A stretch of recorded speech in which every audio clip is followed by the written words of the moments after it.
2018년 10월 28일 한 달 뒤에 Women in Machine Learning 워크숍, 줄여서 WIML 이라는 학술 행사에 가서 포스터 발표를 하게 되었다.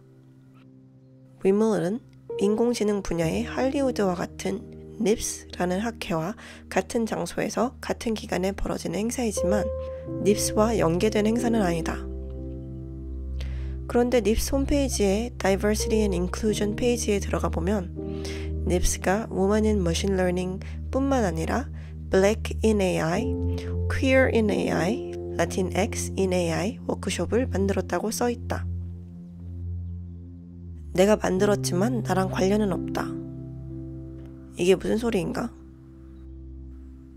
아무튼 위모에서 발표자들에게 NIPS 학회를 신청할 수 있는 기회를 주었다.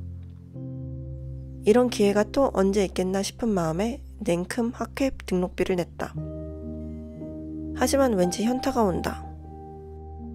객관적으로 봤을 때 내가 위물에 갈 수 있는 이유, 그리고 내가 뉴립스 티켓을 갖게 된 이유는 내 연구가 엄청 훌륭해서가 아니라 여자라서이다. 위물은 인공지능 분야의 젠더 불균형에 대한 문제의식으로 만들어진 행사이다. 즉, 학술적인 목적보다는 당위적 목적으로 만들어진 행사이다.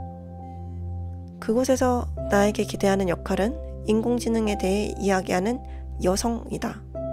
혹은 여학생? 그리고 립스에 가서는 실력으로 할리우드에 진출한 배우가 아니라 여자라서 할리우드 입장권을 받게 된 배우가 되는 것이다. 나는 내 연구가 의미 있어서 할리우드의 초대권을 받고 싶고 그 공동체의 소속감을 느끼고 싶다. 여자라서 받은 입장권으로는 소속감을 느끼지 못할 것 같고 내가 있어선 안 될 곳에 꼼수로 들어온 느낌을 받을까봐 걱정이다. 참조. 내가 이 고민을 하는 이유는 이공계 여성으로 항상 어떻게 하면 불이익을 안 당할까, 어떻게 하면 성희롱을 피할 수 있을까만 고민하다가 난생 처음으로 혜택을 받게 되어 어벙하기 때문이다. 혹자가 이런 일이 흔한 줄 오해할까봐 명시하는데 이공계 여성으로서 혜택을 받는 것은 아주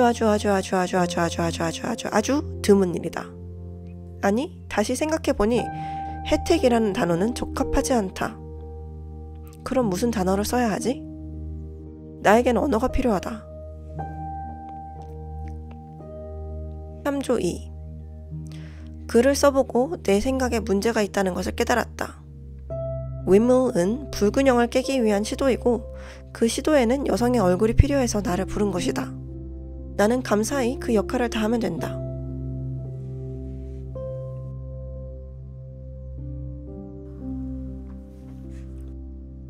(2018년 11월 27일) 다음 주에 Neural Information Processing Systems 라는 학회에 참석할 예정이다.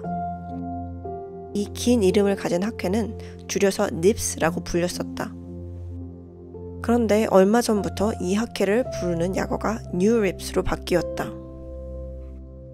알고 보니 흥미롭고도 씁쓸한 일련의 사건들이 있었다.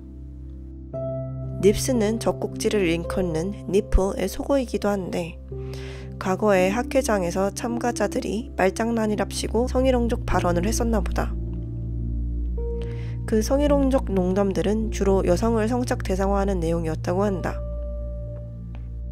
그리고 결정적으로 작년 공식적인 학회 일정이 시작되기 전 TITS라는 이름의 비공식 프리-컨퍼런스 행사가 있었다.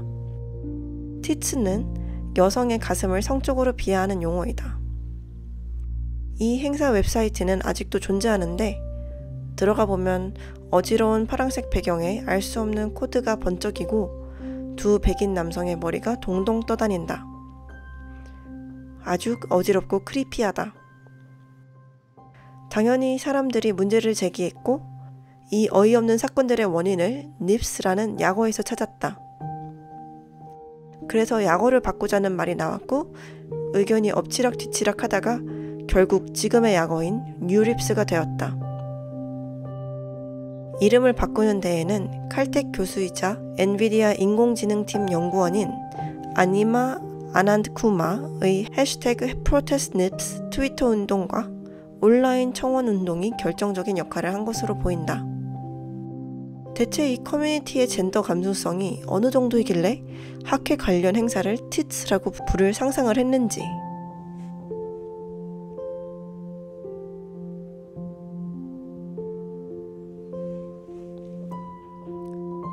2018년 12월 9일 제목 학회 후유증. 몬트리올에서 몸을 불살르고 목소리를 잃었다. 학회장에서도 말을 많이 하고 우연히 만난 친구와도 말을 많이 했다. 목소리가 안 나와서 얼떨결에 장애인의 삶이 어떤 것인지 조금이나마 체험 중이다. 나는 글을 쓰고 상대방은 말을 하는 방식으로 대화를 하며 지내고 있다. 이런 방식을 받아들이는 친구들이 있어서 다행이다. 뉴립스와 위물 후기는 차차 업로드할 계획이다. 뉴립스 후기 1 12월 2일 엑스포. 뉴립스 학회가 다른 학회랑 달랐던 점은 굉장히 상업적이었다는 것이다. 접수할 때부터 학회를 후원하는 회사들의 이름이 전시된 포스터를 지나쳐야 했다. 뉴립스의 공식 행사는 엑스포로 시작되었다. 엑스포는 회사들이 마케팅 혹은 리크루팅을 할 수 있게 마련된 자리였다. IBM, 구글 같이 큰 회사들부터 100명이 안 되는 직원을 지닌 스타트업까지, 그리고 디즈니와 같은 의외의 회사도 있었다. 큰 컨벤션홀에서 기업들이 돈을 낸 만큼의 공간을 차지하며 부스를 운영했다. 그 부스들은 엑스포 날 뿐만 아니라 학회 내내 운영됐다. 오전에는 엔비디아에서 하는 발표를 들었다. 굉장히 기술적인 이야기들이었고 이해하기 어려웠다. 기억이 나는 것은 발표자가 무슨 소프트웨어를 개발했는데 윈도우 환경에서도 지원되도록 기능을 추가했다고 말을 했고, 발표를 듣고 있던 사람들이 웃었다. 그랬더니 발표자가 우리도 알아. 우리도 윈도우를 고려한다는 건 도전이었어 라고 반응했다. 컴퓨터 과학 전공자들한테는 재미있는 이야기인가 보다. 오후에는 스타트업에 관한 발표를 들었다. 스타트업 성공 사례와 성공 비결, 뭐 그런 것들을 이야기했다. 뉴립스 후기 2 개회사. 학회 개회사를 꼭 듣고 싶었다. 이렇게 큰 학회에서 가장 먼저 무슨 말을 하는지는 상징적인 의미가 있으니까. 나는 후원한 회사한테 감사의 말을 할 것이라고 예상했는데 내 예상은 꽤 빗나갔다. 개회사의 첫 번째 주제는 다양성과 포용이었다. 백인 남성과 백인 여성 둘이서 진행을 했다. 그들은 먼저 본인들이 백인이고 명문대를 졸업했기 때문에 다양성을 이야기하기에는 제일 적합한 사람들은 아니다. 하지만 이 특권이 주는 위치성을 극복하기 위해 여러 사람들의 이야기를 들으려고 노력을 했다고 말했다. 또 다양성과 포용이 왜 중요한지를 이야기했다. 인공지능이 사회에 가져오는 변화는 광범위한데 이 광범위한 영향력을 모두가 인지하고 또 모두가 관여해야 하므로 중요하다고 말했다. 실천적인 면에서 뉴립스는 Women in Machine Learning과 더불어 Black in AI, Latinx in AI, Queer in AI를 운영한다고 말했고 이 행사들에 관심을 가져달라고 부탁했다. 안타까웠던 점은 Black in AI에 참가가 예정되어 있던 100여 명의 아프리카 사람들이 캐나다 비자 문제로 참석하지 못했다는 것이다. 뉴립스는 내년에도 캐나다에서 열리기로 되어 있기 때문에 이 문제가 개선될지는 모르겠다. 일단 다양성과 포용이 가장 먼저 언급되는 것은 보기 좋았다. 전략적 이미지 메이킹일지는 모르지만. 뉴립스 후기 3 의료와 인공지능. 생물학 전공자로서 인공지능이 의료 분야에 어떻게 적용되고 있는지 유심히 봤다. 미래에 내 밥그릇이 될 수도 있으니까.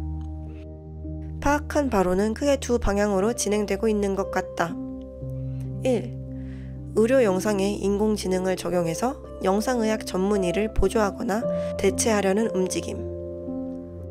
의사를 거치지 않고 의료 서비스를 제공하는 것을 목표로 하는 스타트업 회사가 있었다. 의사 면허증이라는 권력과 인공지능이라는 루키가 어떻게 대립할지 팝콘 들고 지켜봐야겠다. 이 회사를 제외한 대부분의 기업은 의사랑 상호 보완적인 관계를 지향하는 것 같다. 2.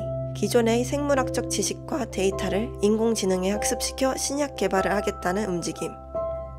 생물학 논문과 단백질 정보, 유전자 정보 등을 때려박아서 인공지능이 가설을 도출해주면 그걸 토대로 신약 개발을 하자는 것이다. 전통적인 신약 개발 방법보다 시간이 단축된다는 주장인데 아직 신약이 나오지 않은 상황에서 쉽게 믿지는 않으려 한다. 생물학 혹은 화학 논문을 중요하게 여기는 것으로 봐서 웹랩 과학자와 공생관계를 가져야 지속할 수 있는 사업이다.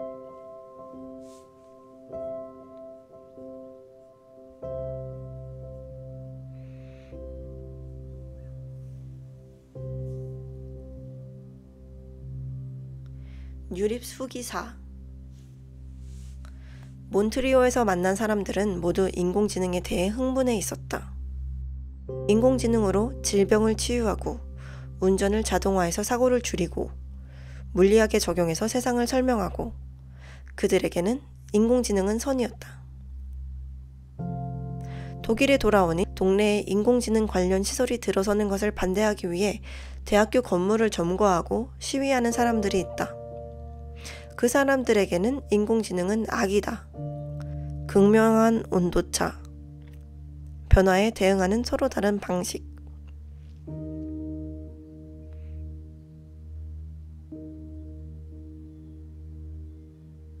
친구와 카페에 앉아서 이런 얘기를 하고 있었다. 인공지능과 세상에 관한 이야기. 나는 여전히 목을 쓰지 못하기 때문에 그는 말하고 나는 공책에 답변을 쓰고 하는 방식으로 대화를 했다. 그 순간 나는 바로 성추행을 당하고 말았다. 무해한 성추행이었지만 그럼에도 나는 상처를 받는다. 아니, 사실 무해한 성추행이란 것은 없다. 왜 그런 거야? 너무 싫어. 나는 이 분노가 정말 피곤하다.